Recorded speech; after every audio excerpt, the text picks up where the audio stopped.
keep up with your style.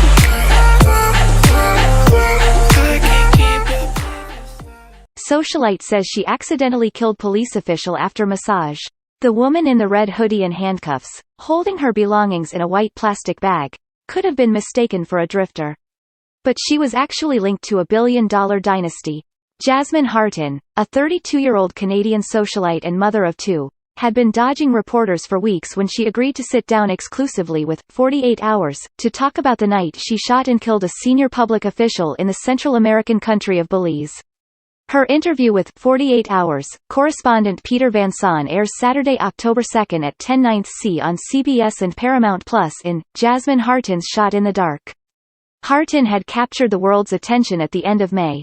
That's when first responders found her after midnight, drenched in blood on a deserted pier near the opulent beachfront home she shared with her partner Andrew Ashcroft, the son of a British billionaire.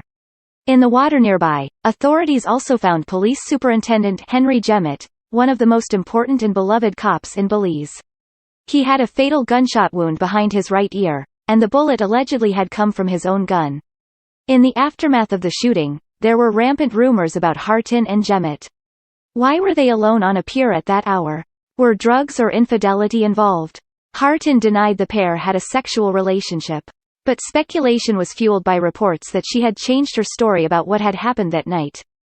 Cherisse Halsall, a reporter and anchor at Belize Channel 7, and a CBS News consultant, says Hartin first told authorities Jemmott had been killed by a stranger. Her story is that a passing boat shot Jemmott, Halsall told Van Sant. And that story is from Jasmine herself? Van Sant asked. From Jasmine herself, Halsall replied. I don't remember saying that, said Hartin. Like, it was such a blur.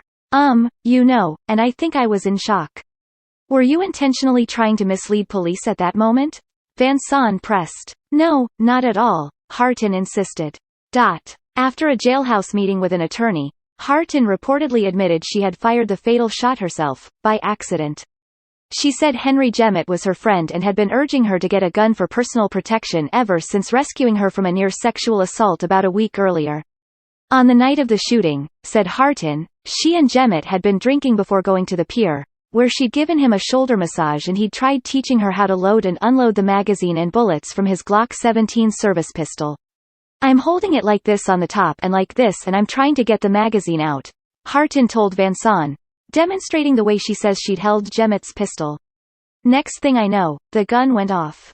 And did you have a finger around the trigger? Asked Van Sant. Not that I thought, Hartin replied. Somehow you must have pulled the trigger, Van Sant continued. I don't know. I mean, it was an accident or the gun misfired. But consciously did I pull the trigger? No, she said. Authorities charged Hartin with manslaughter by negligence. Henry Jemmott's family believes his death was something much more sinister. My brother was shot behind the ear, execution style, said his sister Cherry Jemmott, who is also a police officer in Belize.